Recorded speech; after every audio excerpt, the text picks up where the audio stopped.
الحمدللہ والصلاة والسلام علی رسول اللہ۔ خریداری سے مشروط انعامی مقابلہ۔ سوال کیا گیا ہے اخبارات، تجارتی نمائشوں، پیٹرول پمپوں، حفظ القرآن، خیراتی اداروں اور بعض ہوٹلوں میں کچھ انعامی مقابلہ جات ہوتے ہیں لیکن یہ خریداری کے ساتھ مشروط ہوتے ہیں۔ مثلاً اخبارات میں انعامی مقابلے کا اعلان کیا جاتا ہے لیکن وہ انعامی کوپن اس اخبار کا اصل کوپن ہونا ضروری ہے۔ اس میں فوٹو کاپی یا وہ کوپن جو کسی ایسے اخبار سے لیا گیا ہو جو فروخت کے لیے نہیں تو وہ قابل قبول نہیں ہوتا۔ اور اسی طرح تجارتی مارکیٹوں میں ہر ایک مقرر کردہ حد کی خریداری کرنے پر ہر خریدار کو ایک یا زیادہ انعامی کوپن دیا جاتا ہے اور قرعہ اندازی کے ذریعے انعام دیا جاتا ہے۔ اور اسی طرح پیٹرول پمپ پیٹرول بھروانے والے کو ٹیشو پیپر کا ڈبہ یا پھر کارڈ دیتے ہیں اور جب معین کردہ تعداد میں کارڈ ہو جائیں تو اسے گاڑی سروس اور تیل فری میں تبدیل کر دیا جاتا ہے۔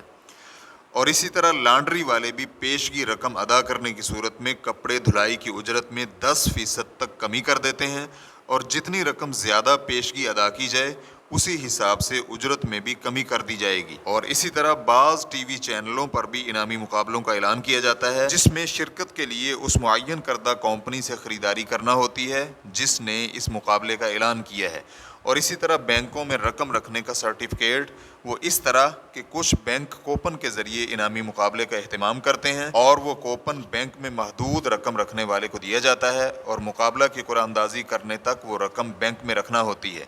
اور پھر وہ رقم مالک کو واپس کر دی جاتی ہے۔ سائل ان انعامی مقابلوں کا حکم پوچھتا ہے۔ الجواب بعون اللہ سبحانہ وتعالی۔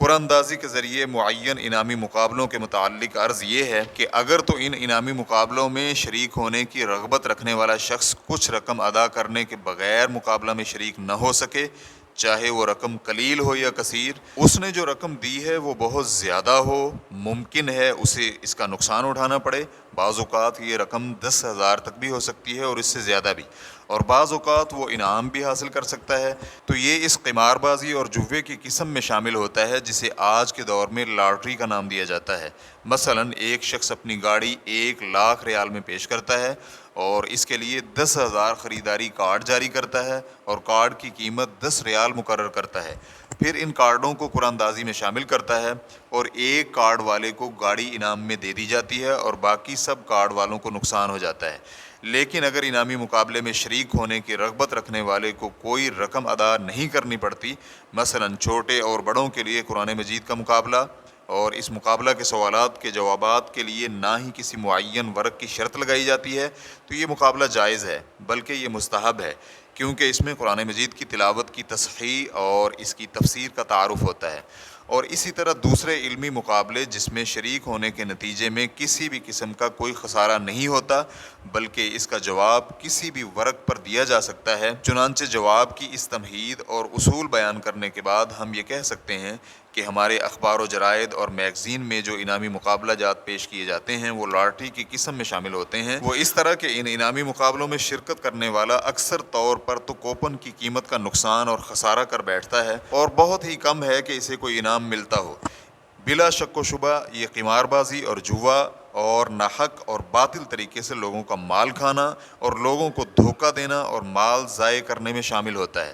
ہمارے ہاں ایک اخبار میں کام کرنے والے صحافی نے مجھے بتلایا کہ جس اخبار میں وہ کام کرتا ہے اس اخبار کی روزانہ اشاعت 40,000 تھی جس میں تقریباً 10,000 نسخہ واپس آ جاتا ہے، لیکن جب اس اخبار نے انعامی مقابلے کا اعلان کیا تو یہ اخبار 40,000 کی بجائے روزانہ 3 لاکھ کی تعداد میں چھپنے لگا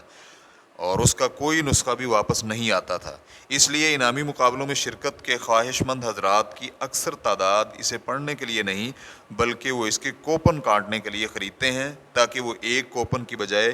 کئی ایک کوپن کے ساتھ مقابلہ میں شریک ہو سکیں۔ بلا شک و شبہ یہ لاٹری ہے جو کہ قمار بازی اور جوے کی ایک قسم ہے۔ میں اخبارات کے ذمہ داران بھائیوں سے امید کرتا ہوں کہ وہ اپنے ملک اور اپنے ملک کے باشندوں اور اپنی کمائی میں اللہ تعالیٰ کا تقوی اختیار کرتے ہوئے اللہ سے ڈریں۔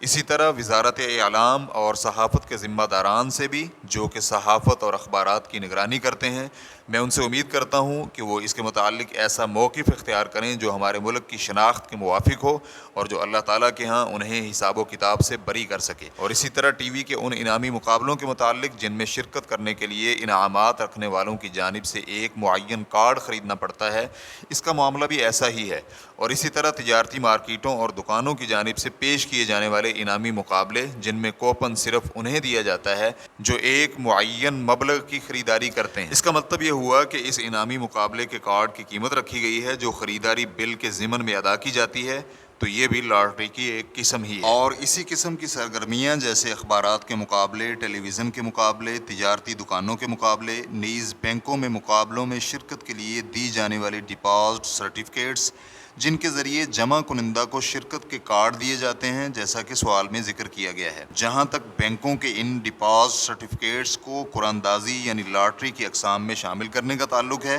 تو اس کی وجہ یہ ہے کہ بینک جمع کنندہ کو اس کی رقم مکمل طور پر واپس کر دیتا ہے، لیکن شرط یہ رکھی جاتی ہے کہ یہ رقم قرعہ اندازی کے اختتام تک بینک میں منجمد یعنی فریز کر دی جائے گی۔ اس کا مطلب یہ ہے کہ اس رقم کو مالک کے فائدے کے لیے استعمال کرنے سے روک دیا جاتا ہے اور بینک اسے اپنی طرف سے اپنی منفعت کے لیے استعمال کرتا ہے، نہ کہ مالک کے فائدے کے لیے۔ چنانچہ بینک اس رقم سے جو نفع حاصل کرتا ہے وہ ایسے ہی ہے جیسے کوئی شخص بینک کی اس مقابلے میں شرکت کے لیے رقم ادا کر رہا ہو، جو کہ اس ڈپازٹ سرٹیفکیٹ کی شکل میں ہے۔ اسی وجہ سے اس قسم کی سرگرمی کو شرعی طور پر لاٹری کے حکم میں رکھا گیا ہے۔ واللہ تعالی اعلم۔ اسلام کیو اے ریکارڈنگز، مؤسسۃ الشیخ محمد صالح المنجد، المملکۃ العربیۃ السعودیہ، فتویٰ نمبر 20993۔ والسلام علیکم ورحمۃ اللہ وبرکاتہ۔